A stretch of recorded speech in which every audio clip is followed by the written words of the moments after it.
Allahu Akbar, Allahu Akbar, Allahu Akbar, Allahu Akbar. Subhanallah, Alhamdulillah, Allahu Akbar. A'udzubillahi minasyaitanirrajim. Bismillahirrahmanirrahim. Assalamualaikum warahmatullahi wabarakatuh. Alhamdulillah. Alhamdulillahi rabbil alamin. Wassalatu wassalamu ala asyrafil anbiya'i wal mursalin wa ala alihi wa sahbihi ajma'in. Alhamdulillah, muslimin muslimat yang saya hormati, yang saya kasihi. Siapapun anda, apapun latar belakang anda, apapun sejarah hidup anda, apapun kedudukan anda saat ini, masih lagi belum hijrah ataupun dalam proses hijrah, masih lagi struggle untuk tinggalkan maksiat. Saya pun sama, tuan-puan sekalian. Saya sama sahaja dengan sahabat. Jadi, Masya Allah, saya ingin menyatakan bahawasanya daripada hati yang dalam, saya sayang semua, saya hormati semua, saya kasihkan semua kerana Allah, kerana Rasulullah SAW. Kita memperjuangkan syurga bukan untuk diri kita, bukan untuk keluarga saja. Tetapi kita nak perjuangkan syurga untuk seramai mungkin, untuk semua orang, Masya Allah. Kerana hidup di dunia ini tidak ada apa-apa jaminan dan tidak ada sesuatu yang boleh dibandingkan dengan nikmat syurga Allah. Jadi kita bila berjuang untuk syurga bagi orang ramai, kita sebenarnya sedang perjuangkan syurga bagi diri kita. Amin ya rabbal alamin. Subhanallah, daripada awal tadi kan kita dah mula dengan Al-Fatihah, kemudian kita mula 10 ayat awal Al-Kahfi, 10 ayat terakhir Al-Kahfi. Kemudian kita sambung dengan Asmaul Husna. Dan saya sementara tu saya tengok komen-komen. Saya tengok komen-komen anda. Kan? Ada komen di FB, ada komen di IG. Dan bila saya tengok komen-komen di IG, di FB, saya subhanallah rasa sungguh bahagia. Pertama, masing-masing saya lihat macam dah berkawan dalam alam maya walaupun tak kenal. Ada yang bagi salam, ada yang jawab. Kemudian ada yang mendoakan. Selamat pagi Khamis, lepas tu dia doa-doa. Lepas tu ada orang yang akan jawab amin, amin ya rabbal alamin. Ada yang assalamualaikum sahabat Alamaya, assalamualaikum. Masya Allah, anda berkasih sayang dan saling menegur walaupun saling tak kenal. Ketahuilah bahawasanya semua itu menjadi saksi di mahsyar kelak. Ketahuilah bahawasanya perbuatan anda saling menyapa dan saling menjawab itu bukanlah sia-sia. Dirakam dan dicatat oleh Allah melalui para malaikatnya. Jadi, itu bukan menyapa yang biasa.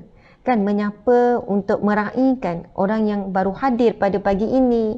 Kan, orang yang rasa macam segan-segan nak komen sebelum ini. Masya Allah. Kemudian ada yang baru masuk tadi kan.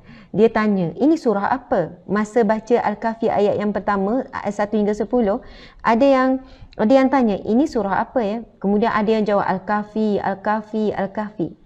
Masa tu saya macam tersenyum. Saya rasa sungguh bahagia.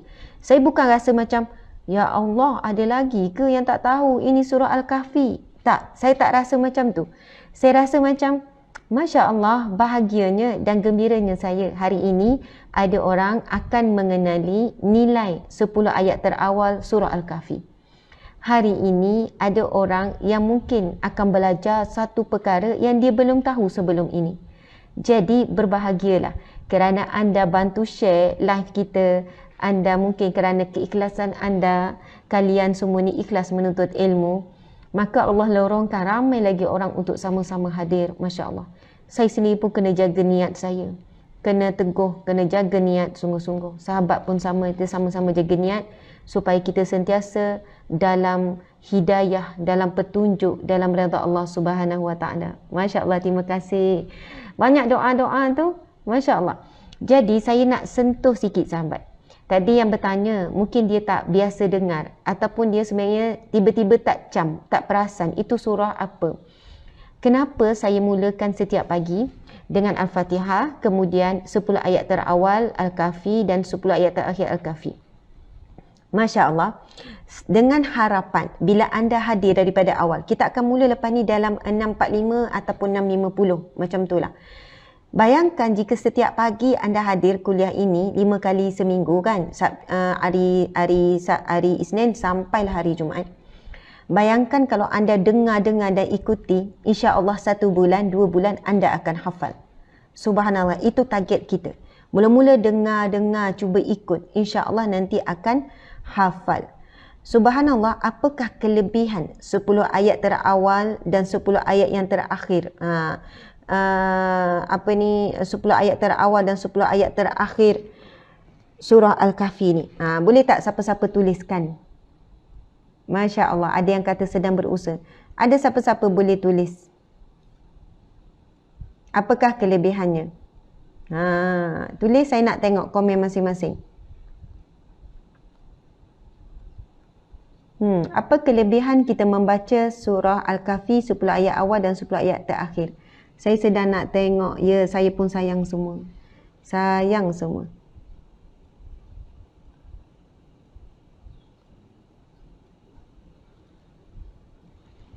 Tengok, insya-Allah. Amin. Lindungi daripada Dajjal. Ya, elak fitnah Dajjal.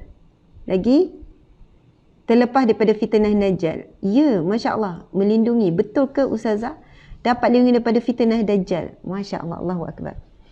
Ramai yang alim, ramai yang tahu ni. Okey. Sahabat-sahabat dimati Allah sekalian.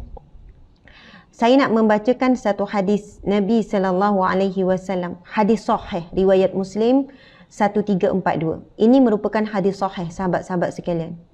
Maksudnya bila sebut hadis sahih, hadis yang kita tidak ragu ia datangnya daripada Nabi Muhammad SAW. Maka apa yang disampaikan oleh Rasulullah juga datangnya daripada Allah Subhanahu Wa Taala.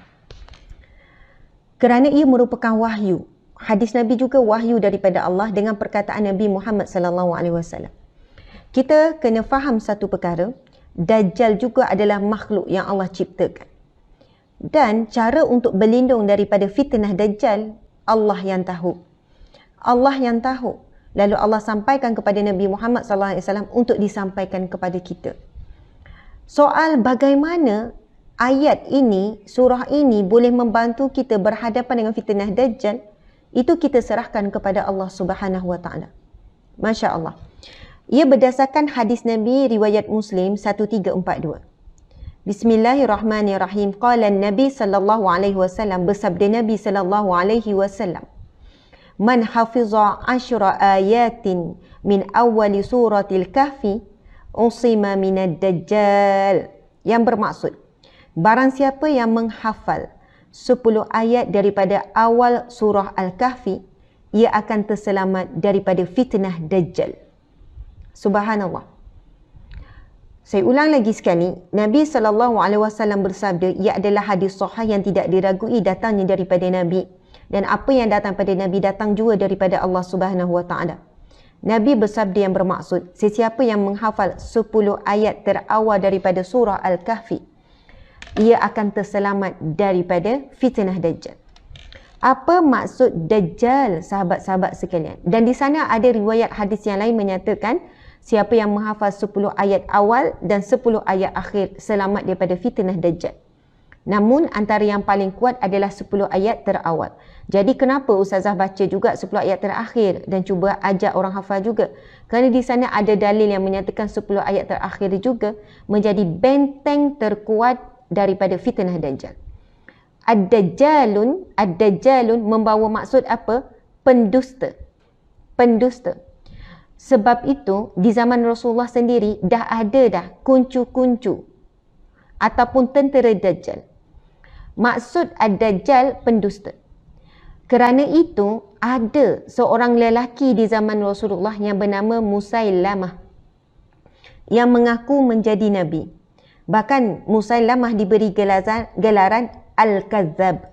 Sebab itu Ad-Dajjal juga dari sudut bahasa Arab membawa maksud Al-Kazzab, iaitu penipu, pendusta, orang yang manusia, makhluk yang memperdayakan manusia lain. Masya Allah.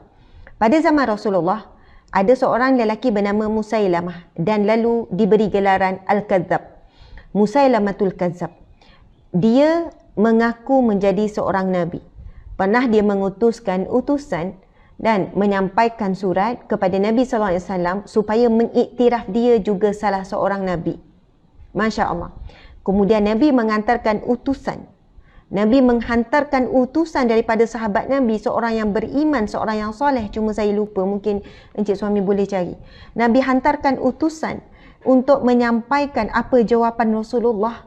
Dan akhirnya Musailamah dan juga nak kata tentera ataupun puaknya, orang yang menyokongnya, menyeksa utusan ini sehingga mati. Membuatkan Nabi sangat duka cita dan sangat bersedih. Tuan-puan sekalian, kuncu-kuncu Dajjal telah pun jelas keluar pada zaman Rasulullah lagi. Masya Allah. Mungkin bagi kita, Ad-Dajjal, Al-Masihud Dajjal. Kenapa sebut Al-Masih? Kan kita, subhanallah, di akhir zaman nanti, insya-Allah, wallahu a'lam, kita sempat atau tidak. Tapi kita yakin dan percaya bahawasanya Nabi Isa Al-Masih akan menyelamatkan umat Islam. Nabi Isa Al-Masih akan menyucikan daripada bumi ini kekufuran. Nabi Isa Al-Masih, subhanallah, akan mengalahkan Dajjal Al-Masih. Kenapa diberi gelar Dajjal Al-Masih? Kerana Dajjal juga menyerupakan dirinya sebagai orang yang suci, orang yang bersih, orang yang membawa petunjuk, orang yang membawa khabar gembira, orang yang makhluk yang membebaskan manusia daripada kesengsaraan, yang memberikan nikmat, dan Allah memberikan kelebihan kepada Dajjal ini untuk menguji keimanan. Masya Allah, Allahu Akbar.